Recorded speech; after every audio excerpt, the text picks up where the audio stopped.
Boys, there's only like 4 more UFC pay-per-views left. In August, we have 305, Dricus versus Adesanya. September 306, we have the Sphere card, Sean O'Malley taking on Dvalishvili. Now, that means we have 307, 308, 309, and 3010. 4 more pay-per-views until 2024 is over. And those last few cards haven't been announced, so, I'm going to do the announcing for the UFC. Here's the main event and co-main event, with some cards having, the featured fight and a few more fights added on. But for majority of them, I'm just doing the main event and co-main event. So starting off 307. I think 307 is a no-brainer. We have Max Holloway versus Ilia Topuria on that card. On that card, you don't really need to stack it up super, super high. Yes, we still need some good fighters on that card, but Max Holloway versus an Ilia Topuria is one of those fights where it's a card where that Max Holloway versus Ilia Topuria definitely is going to carry. That fight alone is on a lot of people's most anticipated fight of the year, and because of that, like I said, it doesn't need to be that stacked. We're still gonna have 2 title fights on that card. I'm gonna be adding Yang Wei Li taking on Tatiana Suarez or Jana Ribia, depending on who's available. And yeah, after that, it doesn't need to be the most stacked pay-per-view, because like I said, that main event alone is what's gonna carry this event. And yeah, I wouldn't be surprised if they put it on 307. They might push it to 308, but I don't think they're gonna put it to 308. I think 307 is where it's gonna go. 308, 309, and 3010. In my mind, I made this list pretty easily. I'm not gonna lie. These just all fell into place super easily. I'm not gonna lie. Moving down, 308, this is the Abu Dhabi card, and usually for Abu Dhabi, you put on an Islam Makhachev, but it does seem like Islam's hand is still kind of broken from fighting Dustin Poirier. He did come into an interview not too long ago saying that he won't be ready until early next year, so unfortunately, I don't think we're going to see Islam on this card, so that's why we got to stack it pretty heavily. I'm not going to lie. Abu Dhabi demands a lot, so we're gonna have to stack this card, pretty heavily since we don't have Islam there. So let's start off. I have 4 fights on here. Let's start off with the 4th one. I have a Mira Albazi taking on Tatsuro Taira, #1 contenders matchup. It's been a while since we saw the champion of the flyweight division fight. He doesn't really have any contenders. Last time we fed him, I think it was maybe it might have been unranked Steve Ercik. I don't know. It was a very high in the ranking Steve Ercik versus a champion. So, we need to get a #1 contender out there. We need to keep the champion semi-active because, like I said, it's been a hot minute since he's fought last. Next up, featured fight. We got, this is a no-brainer having this one on this card. We have Chimaev taking on Paulo Costa. Now, there's a lot of fights you can do for Chimaev. We're not going to give him a #1 contender fight. We're not going to give him someone like a Israel Adesanya, a Robert Whittaker, a Sean Strickland. We're not going to give him the champion, obviously. There's arguments to be made. I've seen people say give him Jared Cannonier. Jack Hermansson's there, but there's already beef between him and Paulo Costa. Paulo Costa is someone who's going to add pay-per-views to this event. Chimaev, no-brainer having him in Abu Dhabi. And yeah, to be honest, I could 100% see the UFC giving Chimaev a title shot after beating Paulo Costa, but I could also see them having him fight one more time. Regardless, a super fun matchup. I guarantee this would be one of the more talked about fights on this card, but don't get me wrong, there's still 2 more fights on this card that are absolutely stacked. Number 2, the co-main event. You can have this a 5-rounder if you really want to. I think it would benefit, the guy I want to win, but we got Charles do Bronx Oliveira taking on Mateusz Gamrot. Now, Charles, it's been a minute since we've seen him last, UFC 300. A whole 8 months has passed by since then, so he should be ready to go for this fight card. And yeah, giving him someone like a Gamrot, someone who he hasn't fought yet, that's what I'm trying to do. Don't really want to see that many rematches, to be honest, especially when they're just like super pointless rematches. Yes, they could be fun, but at the end of the day, they would be pointless rematches. Regardless, Charles Oliveira, Gamrot, let's make that one next for UFC 308. I think that'd be an amazing add to this pay-per-view event because, like I said, it's looking like Islam won't be able to headline this card. So who do we get instead?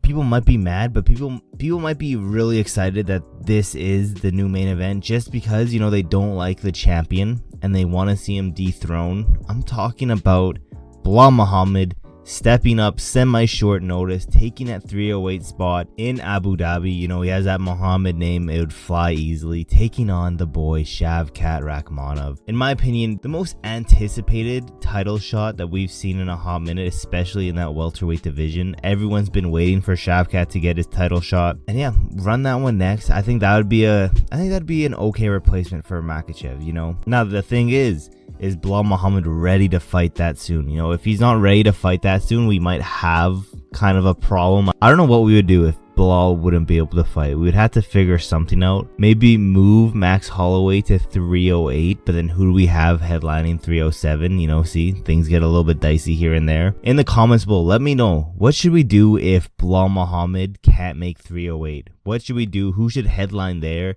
And if your opinion, and if you're thinking taking Max Holloway and Ilia Topuria and moving that to 308, what do we do with 307? I need to know in the comments below, because to be honest, I got no idea. Moving down though, 309 is more likely than not going to be semi-stacked, you know. I could see this being a 3 title fight type of pay-per-view, mainly because, you know, some guys hinted that this is when his comeback date is, but I think they're going to stack this card because they've been glazing this guy for a hot minute. But let's go down the list, starting with the featured fight. I think we're going to have the women's bantamweight fight on this card just to stack it up, having that 3 title shot type of fight. I think Pennington is going to defend her belt against Juliana. And then after that, I think Juliana Pena is going to get it done. And they're going to have Juliana Pena taking on Kayla Harrison. And then maybe the winner of that, if they cut a nasty promo, can get Nunes to come back. I don't know. But after that, co-main event, I think we're going to see Alex Pereira taking on Magomed Ankalaev. To be honest, if Belal Muhammad can't make that date, switch Alex Pereira in there. That would be a good alternative. But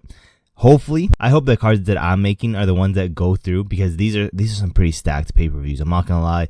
Then, main event. It's been hinted at.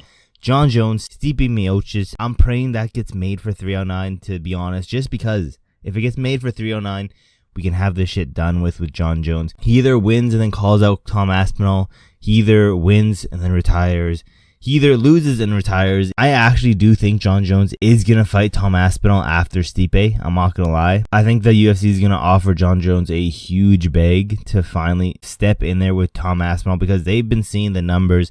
They've been seeing the fans. They've been seeing the engagement that Tom has been getting. They've been seeing that everyone has been saying that they only want to see Tom Aspinall versus Jon Jones. And yeah, we have one more to go to. Spoiler alert, there is 0 title fights on this card. And this one, I only have 3 fights on here. You know, featured fight of 310 is going to be Paddy Pimblett taking on Money Moicano. Maybe they can film a season of Tough during this time. I don't know. You know, it's a few months. Maybe they can get it done. I highly doubt it. If not, it's okay. You know, I don't really watch Tough like that. If McGregor couldn't save Tough, unfortunately, I don't think Paddy Pimblett and Money Moicano is going to. So it is what it is. Next up, co-main event. We got Ian Gary taking on, you know, I have 2 opponents here because I don't know who he can fight. Taking on Leon Edwards. If Leon can't make the date, taking on Colby Covington. Vice versa, if Colby can't make the date, give it to Leon. Leon, it does seem like Leon doesn't really care who he does fight. He did say he wants to fight one more time before the year's end. So have him on the last pay-per-view of the year. Give him a little bit of time to recover after getting his ass beat by Belal Muhammad. Terrible performance, but it is what it is. Main event, the fight that we've been waiting for a hot minute. Been scheduled, been pushed back, hasn't been announced yet. I think it's a no-brainer that we have Conor McGregor taking on Michael Chandler as a main event of the last card of the year. And yeah, those are some of the fights that I made for every single pay-per-view left in the year. Let me know in the comments below. What do you think of these pay-per-views? Because to be honest, I think I kind of cooked for these pay-per-views. They're stacked. I would not be complaining one bit if any of these ended up being pay-per-views. And when the UFC do finally announce their upcoming pay-per-views and these fights are on the card, just remember who told you first. Now, with that being said, thank you guys so much for watching to the end of the video. Your boy just hit 500 subscribers, so if you guys haven't yet, leave a like on this video, subscribe with those post notifications, because your boy's on that goal to get to 1,000 subscribers. To be honest, this is the fastest growing YouTube channel I've ever made. I've made plenty of YouTube channels in my day. This is the fastest growing one. This is the one that gets the most engagement. I've been having a blast making these videos, so thank every single one of you guys who have been watching, have been leaving comments, having them be positive or negative, saying that you're a big fan, saying that I'm just a retard in general. I don't really care. I love it all. Thank you guys so much. And with that being said, there's really not that much else left to say, except for I will see you guys in my next video.